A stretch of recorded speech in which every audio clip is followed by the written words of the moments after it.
maling ayam yang cuma mencuri satu ayam yang harganya 100.000 di penjara. Bisa 3 bulan, bisa 1 tahun bahkan.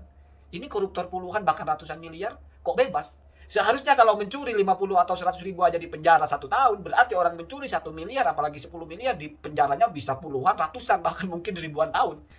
Saya akan jelaskan kenapa ada koruptor itu bebas. Ini penjelasan ilmiah ya. Sementara Markona mencuri 25M milik 250 juta orang, berarti kan satu orang hanya kecurian 100 perak. Sekarang kita tanya, misalnya kamu uangnya dicuri orang 100 perak, kamu mau orang itu di penjara atau bebas? Assalamualaikum warahmatullahi wabarakatuh. Bismillahirrahmanirrahim. Allahumma sholli ala sayyidina Muhammad.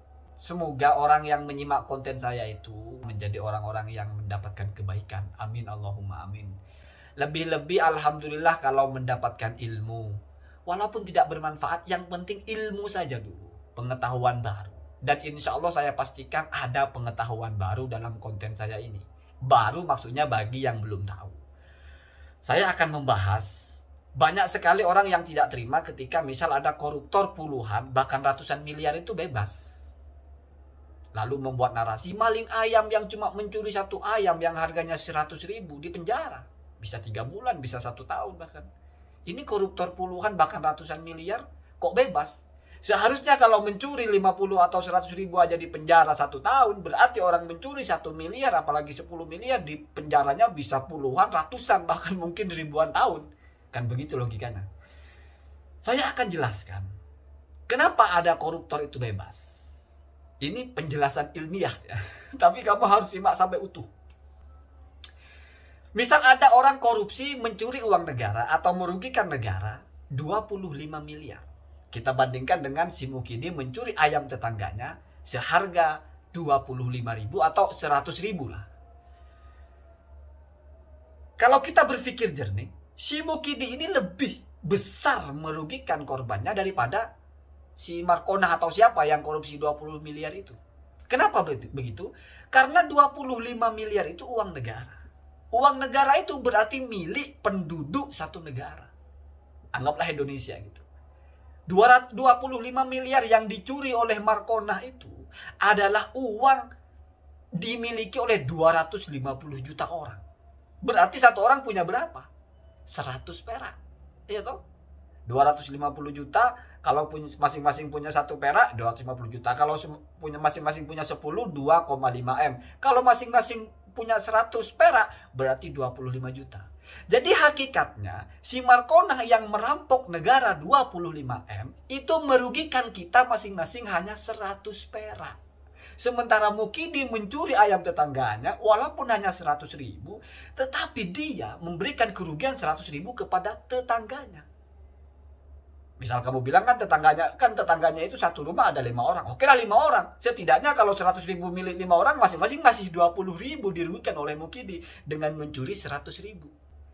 Sementara Markona mencuri 25M milik 250 juta orang. Berarti kan satu orang hanya kecurian 100 perak. Sekarang kita tanya. Misalnya kamu uangnya dicuri orang 100 perak. Kamu mau orang itu di penjara atau bebas?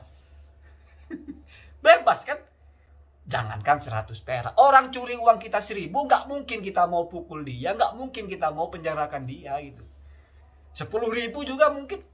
Kecuali kalau kita terlalu parah ya. Yang jelas tidak mungkin lah orang mencuri uang kita 100 perak kok mau kita penjarakan.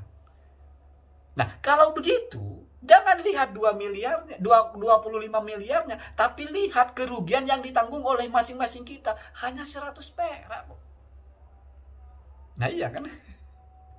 Ini kan logis ya. Ya bebaskan aja cuma nyuri 100 perak kok. Cuman dia hebatnya bisa nyuri semua orang gitu lah. Sementara Mukidi nyuri ayam cuma punya 1 orang atau mungkin punya beberapa orang saja. Jadi ini kita berpikir jernih biar bisa terima kalau ada koruptor itu bebas.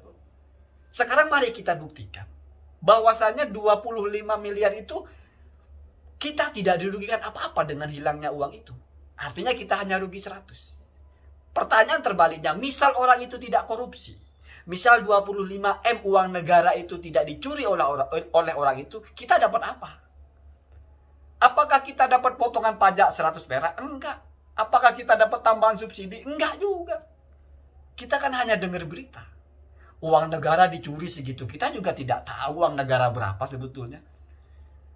Artinya ada masuk akalnya juga bahwa mereka korupsi, nggak ada urusannya dengan kita. Toh kalaupun ada urusannya, yang ngambil 100 perak itu dari kita masing-masing. Kenapa? Karena negara itu milik bersama, kan milik rakyat kan? Begitu ya. Ini namanya argumentasi. Tetapi ya, di sini kilas balik berpikirnya ya. Apakah argumentasi ini bisa diterima? Apakah argumentasi ini benar? Secara ilmiah, ini benar disebut argumentasi atau hujah gitu. Kenapa? Karena masih bisa diterima. Tetapi dalam hujah itu ada macam-macam. Nah, kita masuk kepada materi dalam mantiknya itu. Kalau tidak salah begini baitnya. Bismillahirrahmanirrahim. Wa hujjatun nakliyatun akliyah aksamu hadhi khamsatun jaliyah. Jadi hujah itu, argumentasi itu ada dua secara besar, secara garis besar itu. Hujah nakliyah, berarti yang sifatnya kita hanya mentransfer, mengambil seperti Al-Quran dan hadis. Itu argumentasi berbasis nas, berbasis teks. Atau yang kedua akliyah, argumentasi logika. Wa aksamu hadhi khamsatun jaliyah. Nah, yang logika ini dibagi 5. Khotobatun, satu hujah khotobah ya, khotobiyah ya. Wabur khotobatun syi'run, hujah syi'riyah. Waburhanun, dan juga hujah burhaniyah. Jadal, hujah jadaliyah. Wa khomisun safsatotun niltal amal. Dan yang kelima dari hujah akliyah itu adalah hujah safsatoyah, safsatoniyah atau safsatoiyah ya. Hujah safsatoh lah bahasanya. Nah, hujah safsatoh inilah yang cenderung kali menipu orang. Kalau kata ulama, hujah safsatoh ini adalah syabihatun bil haqqi wa laisa bihi. Nampak seperti sesuatu yang benar, tetapi sebetulnya salah. Tanakidu minal muqaddimati al-kadibati. Terdiri dari unsur-unsur atau muqaddimah yang dusta. Jadi hujah yang seolah-olah benar, tetapi enggak benar. Kenapa tidak benar? Karena elemen-elemennya itu bohong gitu. Elemen-elemennya itu penuh dengan pertanyaan gitu, hal yang tidak benar gitu. Misal contoh begini. Kalau yang textbook thinking banget yang ada di kitab lah maksudnya. Ada orang bilang di tembok itu ada gambar kuda. Dzalika farsun. Ketika kita ngomong itu kuda, kan yang mendengar nggak akan protes. Kenapa? Karena mungkin yang mendengar merasa maksud saya itu bukan kuda yang kita lihat, tapi gambar kuda gitu. Tapi saya coba ngomong dzalika farsun. Wa kullu farsin sohilun. Dan setiap kuda itu biasanya bisa bunyi.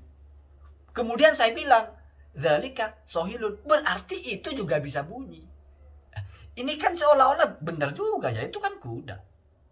Terus kalau kuda kan bunyi, berarti itu bisa bunyi. Ya, sekilas seolah-olah benar, tetapi sudah pasti keliru. Kenapa keliru? Karena itu bukan kuda, itu gambar kuda.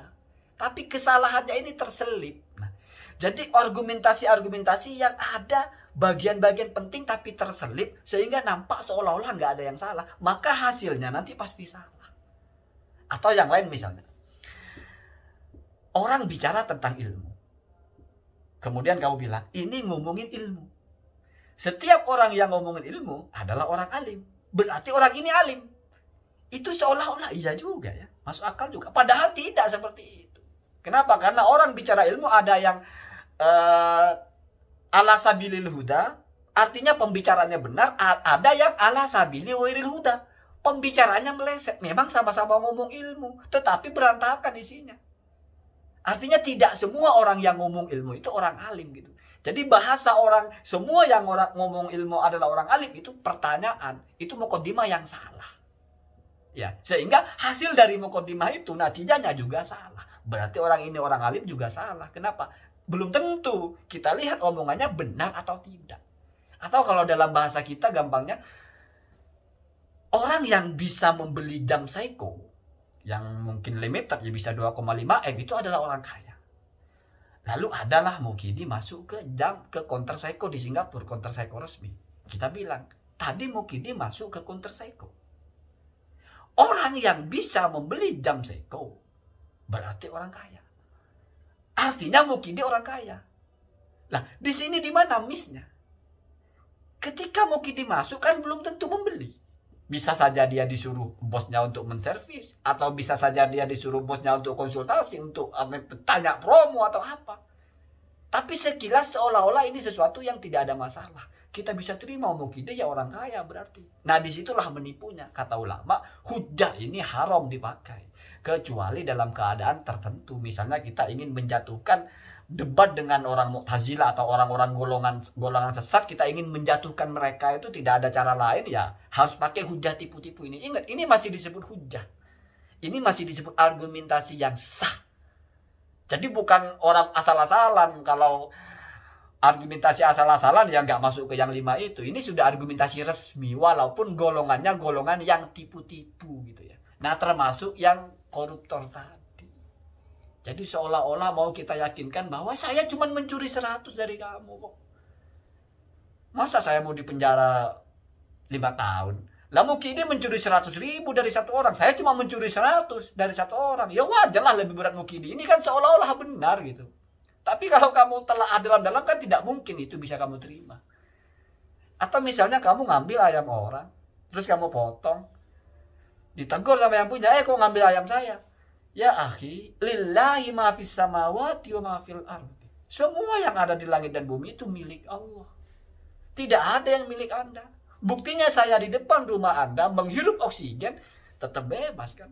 Buktinya saya di depan Anda, ada hujan, saya ambil gayung, air yang turun, bahkan turun di atap rumah Anda, saya ambil kan Anda tidak protes. Akhirnya kan membelur gitu ya.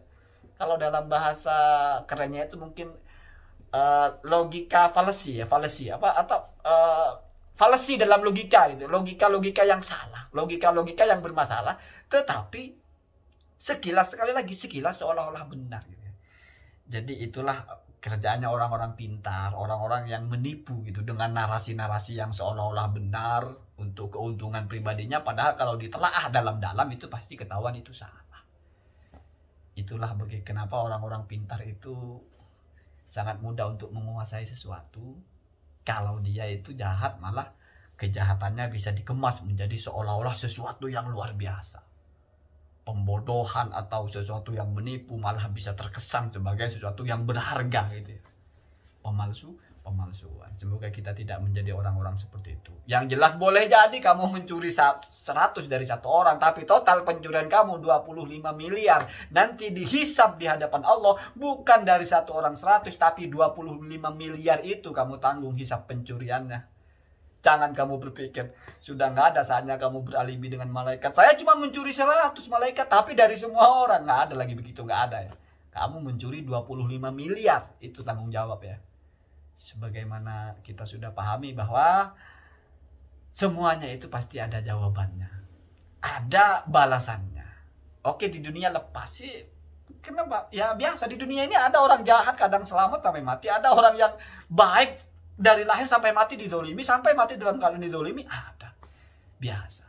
Tetapi kan Allah Maha Adil. Itulah hikmahnya kita punya keyakinan bahwa di dunia ini adalah sesuatu yang berkonsekuensi, bukan lepas begitu saja ya. Kita tidak meyakini namutu wa nahya. Tidak meyakini bahwa kita ini hidup lalu mati gitu. Nah, namutu wa nahya itu kalau kita bahasa Indonesianya kan mati lalu hidup, tetapi kalau pemahamannya itu adalah ungkapan orang-orang yang yungkiru al-ba'sa, yang tidak percaya kepada kebangkitan. Itulah Al-Qur'an ya. Jadi ya namutu wa nahya itu arti yang sebetulnya adalah kami ini ya hidup lalu mati, nggak bakal hidup lagi gitu ya. Walaupun secara bahasa kan kami hidup lalu kami mati lalu hidup ya. Ya karena wawu ataf itu nggak mesti litartib ya, nggak mesti gilirannya gitu. Maksudnya itu namutu wa nahya itu ya maksudnya kami hidup lalu mati ya, bukan kami mati lalu hidup. Kenapa? Karena ayat itu bicara tentang orang yang tidak percaya kepada kebangkitan. Kalau nggak di stop nanti kemana-mana. Hadanallahu wa iyyakum ajmain. Assalamualaikum warahmatullahi wabarakatuh.